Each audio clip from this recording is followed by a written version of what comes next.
ओम शांति।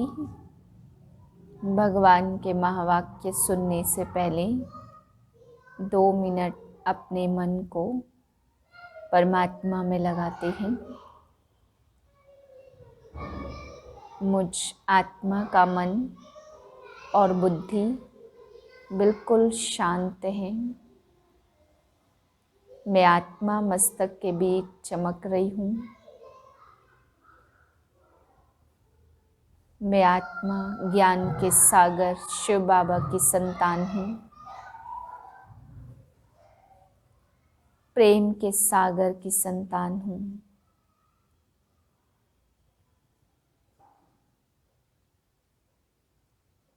मैं आत्मा ज्ञान स्वरूप हूँ, प्रेम स्वरूप हूँ।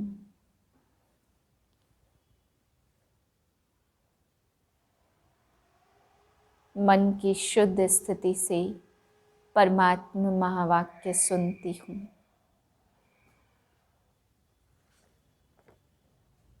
उन्नीस 11/2020 के महावाक्य हैं। आज बाबा समझा रहे कि ये सारा संसार रोगियों की हॉस्पिटल है। बाबा ने कहा कि यहाँ कोई भी ऐसा नहीं है जो निरोगी हो। सभी को कोई ना कोई रोग है।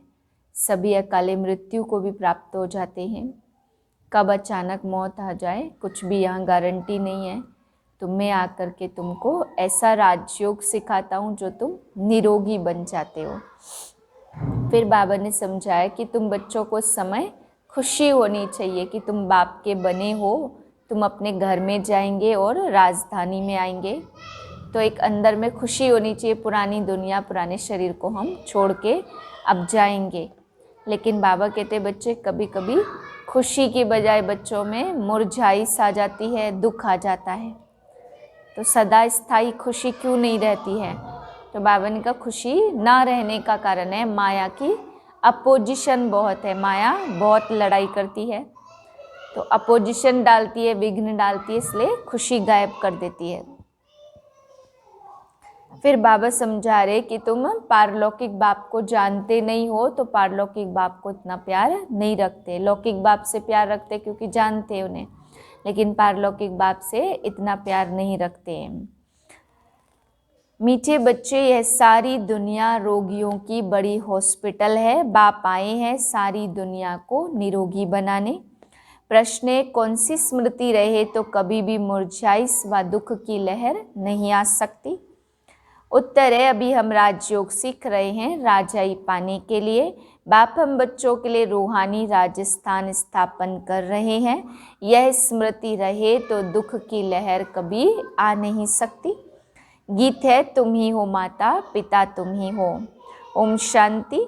गीत कोई तुम बच्चों के लिए नहीं है, नए नए को समझाने के लिए है।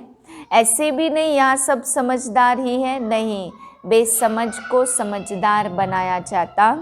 बच्चे समझते हम कितने बेसमझ बन गए थे, अब बाप हमको समझदार बनाते हैं। अब तुम बच्चे जानते हो हमको पहले पहले आत्माभिमानी बनना पड़े। यह मुख्य बात है क्योंकि यह है ही रोगियों की दुनिया। ऐसा कोई मनुष्य नहीं जो रोगी ना बनता हो। कुछ न कुछ होता जरूर है। मनुष्य होकर पारलौकिक बाप को नहीं जानते हैं तो उनसे प्यार भी नहीं रखते। मूल बात है आत्माभिमानी बनने की। न रचना को जानते हैं न रचता को जानते। गाया भी जाता रचता और रचना का ज्ञान। ऐसे नहीं पहले रचना फिर रचता, नहीं, पहले रचता वही बाप है। और कहा भी जाता हे गॉड फादर। तो बाप कहते मैं इनको कहता हूँ अपने को यथार्थ रीति समझ, मुझे याद करो। ऐसे बहुत मनुष्य हैं जो समझते आत्मा अलग है जीव अलग है। आत्मा देह से निकल जाती तो 2 चीज़ हुई। बाप समझाते तुम आत्मा हो, आत्मा ही पुनर्जन्म लेती है। वह कोई आत्माभिमानी नहीं बनते, क्राइस्ट की याद में रहते हैं तो घर में रहकर भी याद कर सकते हैं, परंतु खास एकांत में जाते क्राइस्ट को याद करने। कोई तरफ देखते भी नहीं हैं। हम भी याद करते करते उनके पास चले जाएंगे। सब क्रिश्चियन उस एक के बच्चे ठहरे। अब क्राइस्ट की आत्मा गॉड फादर के पास गई, यह कहना भी रॉन्ग हो जाता है। वापिस कोई कैसे जाएंगे? हर एक को स्थापना फिर पालना जरूर करनी ही होती। मकान को पुताई आदि की जाती, यह भी पालना है ना। अब बेहद के बाप को तुम याद करो, यह रोगियों की हॉस्पिटल है। रोगी जरूर जल्दी ही मर जाएंगे। बाप आकर इस सारे विश्व को निरोगी बनाते हैं। यह है स्पिरिचुअल यात्रा। यह अक्षर कोई भी समझ नहीं सकेंगे। तुम नंबरवार जानते हो परंतु भूल जाते हो। मूल बात है यह, समझाना भी बहुत सहज है, परंतु समझाए वह जो खुद रूहानी यात्रा पर हो। खुद होगा ही नहीं और दूसरे को बताएंगे तो तीर नहीं लगेगा। सच्चाई का जौहर चाहिए। हम बाबा को इतना याद करते जो बस। स्त्री पति को कितना याद करती? यह है पतियों का पति, बापों का बाप और गुरुओं का गुरु। गुरु लोग भी उस बाप को याद करते। क्राइस्ट भी बाप को याद नहीं करते थे, परंतु उनको कोई भी जानते नहीं है। बाप जब आए तब आकर अपनी पहचान देवे। भारतवासियों को ही बाप का पता नहीं है तो औरों को कहाँ से मिल सकता? विलायत से यहाँ आते योग सीखने के लिए, तो वह है परमधाम महतत्व रहने का स्थान। तो राइट तो एक ही बाप है। एक बाप को ही सत्य कहा जाता। यह भी भारतवासियों को पता नहीं कि बाप ही सत्य कैसे है। वही सचखंड की स्थापना करते हैं। सचखंड पूरा सतयुग को कहेंगे और झूठ खंड पूरा कलयुग का अंत। अभी तुम संगम पर बैठे हो, ना इधर हो ना उधर हो।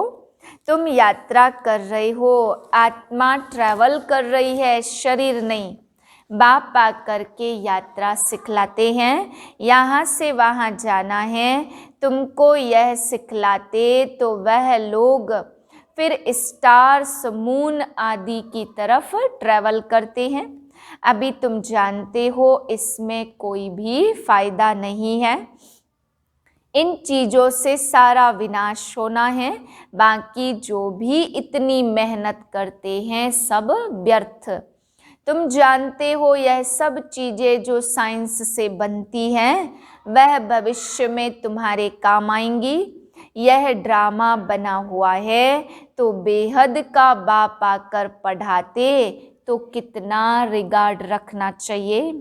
टीचर का वैसे भी बहुत रिगार्ड रखते हैं। टीचर फरमान करते अच्छी रीति पढ़कर पास हो जाओ। अगर फरमान को नहीं मानेंगे तो नापास हो जाएंगे। बाबा भी कहते तुमको पढ़ाते हैं विश्व का मालिक बनाने। यह लक्ष्मी नारायण मालिक हैं, भल प्रजा भी मालिक है, परंतु दर्जे तो बहुत है ना। तो भारतवासी भी सब कहते हैं ना हम मालिक हैं, तो गरीब भी भारत का मालिक अपने को समझेगा ना।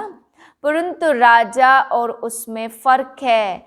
नॉलेज से मर्तबे का फर्क हो जाता। नॉलेज में होशियारी होनी चाहिए, पवित्रता भी जरूरी है, तो हेल्थ वेल्थ भी चाहिए। पहले थे डबल ताजधारी, अभी फिर नो ताज। बाबा ने मुरली में कहा यह चित्र दो, डबल सिर ताज राजाओं के आगे, सिंगल ताज वाले माथा झुकाते। अब बाप कहते मैं तुमको राजाओं का राजा डबल सिर ताज बनाता हूँ। तो पहली मुख्य बात है पावन बनने की। हम आत्मा घर जाएंगी, फिर पुनर्जन्म नई दुनिया में लेंगी। अभी माया का अपोजिशन बहुत है, इसलिए खुशी गुम हो जाती है। पतित पावन खुद कहते मुझे याद करो तो पाप भस्म होंगे जन्म जन्मांतर के। तुम जिसको शांति धाम कहते हो उनको वह लोग स्वर्ग समझते, यह सब है समझने की बातें। बाप कहते नॉलेज तो बहुत सहज है, यह है पवित्र बनने की नॉलेज, मुक्ति जीवन मुक्ति में जाने की नॉलेज, जो बाप ही दे सकते। जब किसको फांसी दी जाती तो अंदर में यही रहता, हम भगवान के पास जाते। फांसी देने वाले भी कहते गॉड फादर को याद करो। गॉड को जानते दोनों नहीं हैं, उनको तो उस समय मित्र संबंधी आदि जाकर याद पड़ते। गायन भी है अंत काल जो स्त्री सिमरे, कोई न कोई याद जरूर रहता। सतयुग में मोह जीत रहते हैं, वहाँ जानते हैं एक खाल छोड़ दूसरी ले लेंगे। वहाँ याद करने की दरकार नहीं है, इसलिए कहते हैं दुख में सिमरन सब करे। यहाँ दुख है इसलिए याद करते हैं भगवान से कुछ मिले। वहाँ तो सब कुछ मिला हुआ है।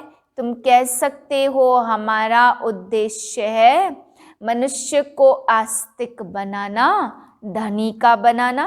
अभी सब निधन के हैं, हम धन का बनते हैं। इन लक्ष्मी नारायण की कितनी बड़ी आयु थी, अब छोटी है, क्योंकि छोटी हुई है यह कोई भी जानते नहीं। तुम्हारे में तो बहुत सहज हो गया समझना और समझाना, सो भी नंबरवार समझानी हर एक की अपनी अपनी है। जो जैसी धारण करते हैं ऐसे समझाते हैं। अच्छा मीठे मीठे सिकिलधे बच्चों प्रति माता पिता बाप दादा का याद प्यार। गुड मॉर्निंग रूहानी बाप की रूहानी बच्चों को नमस्ते।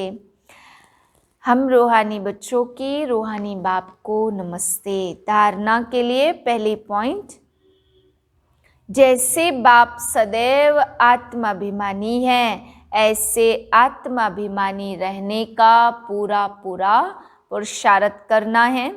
एक बाप को दिल से प्यार करते करते बाप के साथ घर चलना है। दूसरी पॉइंट है बेहद के बाप का पूरा पूरा रिगार्ड रखना है, अर्थात बाप के फरमान पर चलना है। बाप का पहला फरमान है बच्चे अच्छी रीति पढ़कर पास हो जाओ, इस फरमान को पालन करना है। वरदान है सेंस और इसेंस के बैलेंस द्वारा अपनेपन को स्वाहा करने वाले विश्व परिवर्तक भाव। सेंस अर्थात ज्ञान की पॉइंट, समझ और इसेंस अर्थात सर्वशक्ति स्वरूप स्मृति और समर्थ स्वरूप। इन दोनों का बैलेंस हो तो अपनापन व पुरानापन स्वाहा हो जाएगा। हर सेकंड, हर संकल्प, हर बोल, हर कर्म विश्व परिवर्तन की सेवा प्रति स्वाहा होने से विश्व परिवर्तक स्वतः बन जाएंगे। जो अपनी देह की स्मृति सहित स्वाहा हो जाते हैं उनके श्रेष्ठ वाइब्रेशन द्वारा वायुमंडल का परिवर्तन सहज होता है। स्लोगन है प्राप्तियों को याद करो तो दुख व परेशानी की बातें भूल जाएंगी। ओम शांति।